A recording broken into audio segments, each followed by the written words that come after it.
Bonjour à toutes et tous et bienvenue dans le podcast Danser sa vie. Je suis Gaëlle Piton, sophrologue, coach, autrice, artiste, une femme aux multiples casquettes. Dans ce podcast, je vous partage mes réflexions et conseils avec authenticité et liberté. J'ai également le plaisir d'accueillir des personnalités inspirantes pour vous aider, vous aussi, à danser votre vie. Vous êtes prêts ? C'est parti ! Bonjour à toutes et tous, les danseurs de la vie, et bienvenue dans ce nouvel épisode du podcast, le premier de l'année 2026. Alors, je vous souhaite à toutes et tous une merveilleuse année pleine de santé, pleine de réalisations, pleine de rêves qui sortent des tiroirs et que vous voyez enfin s'exaucer. Je vous souhaite d'être heureux surtout toute cette année et d'accueillir les vagues un peu moins faciles, un peu plus douloureuses avec le plus de douceur possible. Et j'avais envie de commencer cette année en prenant le contre-pied. Vous savez que j'aime bien un petit peu aller des fois comme ça un peu provoquer, toujours avec beaucoup de bienveillance, et de voir avec vous en quoi la lenteur est devenue aujourd'hui autant subversive, en quoi le fait de ralentir est presque un acte de résistance. Vous le savez, j'ai créé les slow visites au musée qui nous invitent à ralentir aussi dans nos perceptions des œuvres, dans notre consommation que l'on fait bien souvent, même des œuvres d'art, et vraiment profiter du spectacle. Alors janvier, c'est le mois des listes, des objectifs, des bonnes résolutions. Vous le savez, moi j'aime bien faire ma liste aussi de bonnes résolutions. Mais je ne sais pas vous, mais je ressens aussi ce paradoxe que ce mois-là devrait redémarrer très fort, très vite, mieux, et que pourtant, nous sommes encore en hiver, et c'est aussi un peu normal que nos corps soient encore au ralenti, que nos esprits aussi soient un peu encore au ralenti, et que notre énergie ne soit pas forcément celle que l'on se promet, et que l'on nous promet dans les injonctions de début d'année. Donc c'est pour ça aujourd'hui j'avais envie de vous parler de lenteur, pas comme un défaut, bien souvent ça peut être associé à quelque chose de négatif, mais qu'est-ce que tu es lent, mais plutôt vraiment comme un geste subversif, pas de voir la lenteur comme un retard à rattraper, mais un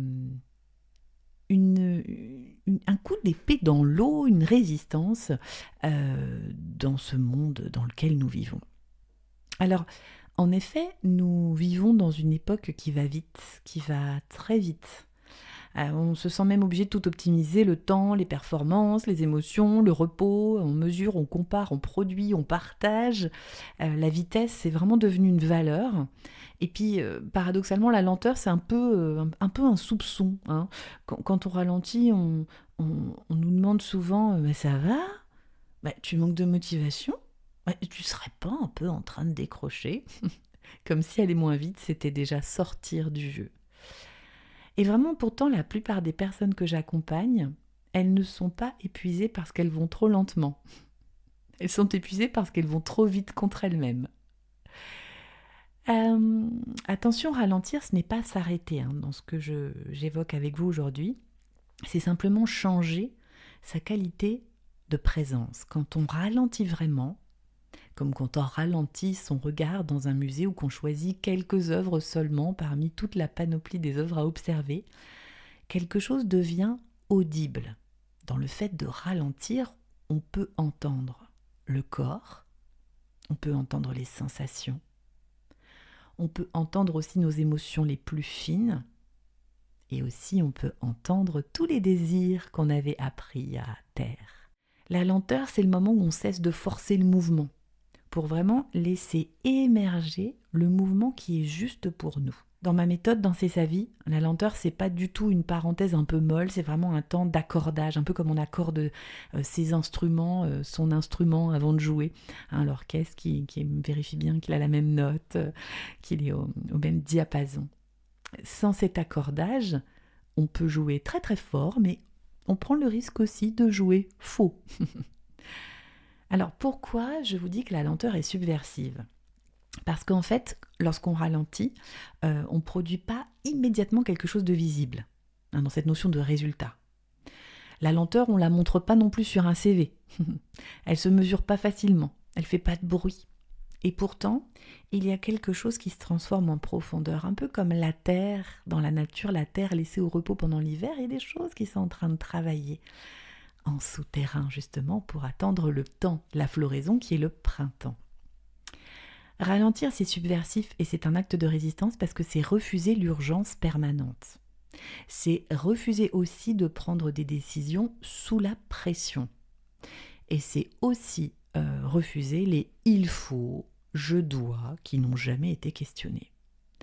Ralentir, pour moi, c'est vraiment une façon de reprendre le pouvoir intérieur, son pouvoir intérieur. J'aime bien donner cet exemple dans les slow visites quand on pratique la méditation marché. Vous savez, à Paris, il y a à la gare Montparnasse un grand tapis roulant. Et sur ce tapis roulant, la règle c'est que si l'on est arrêté, on se met sur la droite et sinon on dépasse par la gauche. Et puis à un moment donné, tout le monde commence à accélérer sur ce tapis roulant, sans forcément d'ailleurs savoir pourquoi. J'aime bien aussi dire aux personnes que j'accompagne, faites cette expérience de rester à votre tempo juste et de prendre la décision de quel est mon tempo. Est-ce que j'ai envie de courir moi aussi, alors j'ai pas forcément de train à prendre, ou est-ce que j'ai juste envie de profiter du spectacle ? C'est vraiment se dire, je choisis mon rythme, celui qui me convient, pas celui qui va me faire disparaître à petit feu. Donc, en ça, cette saison de l'hiver, elle est vraiment comme un maître. En hiver, on ne nous demande pas d'aller vite. L'hiver, il nous demande d'écouter, de nous déposer. Dans la nature, rien ne pousse en force pendant cette saison. Tout se prépare en silence. Et pourtant, en ce début d'année, on voudrait des élans immédiats, des projets flamboyants, des renaissances spectaculaires. Mais je vous invite à respecter vos saisons intérieures. Et l'hiver nous invite à ça, à revenir à soi, plutôt que de se projeter à toute vitesse ailleurs. Encore dans ces quelques jours de début janvier, de profiter du ralentissement. Si vous écoutez cet épisode et que vous aussi vous sentez un petit peu en décalage et que vous n'avez pas envie de vous réinventer la marche forcée, de réenclencher tout de suite, passer tout de suite la 3e, si quelque chose en vous demande un peu plus d'espace, plus de lenteur, plus de respiration, mais vous êtes exactement au bon endroit, puisque danser sa vie, c'est pas apprendre à aller plus vite, c'est apprendre à habiter son propre mouvement, quel qu'il soit. Et parfois, le premier pas, eh bien, ce n'est pas un pas en avant, c'est un pas de côté, ou même un petit temps d'arrêt conscient. Alors, cette année, je vous souhaite moins de résolution et plus d'écoute. Je vous souhaite moins de vitesse et plus de justesse, parce que dans un monde qui court, ralentir est peut-être l'acte le plus courageux qui soit. Prenez bien soin de vous et à bientôt pour un prochain épisode. Cet épisode vous a plu ? N'hésitez pas à partager autour de vous, à mettre des commentaires, des pouces, des étoiles. Cela aide énormément mon travail. Et si vous voulez en savoir plus sur toutes mes casquettes, rendez-vous sur mon site internet www.gaelpiton.com ou sur les réseaux sociaux Facebook, Instagram, LinkedIn. J'ai hâte de continuer ces partages avec vous. À très bientôt.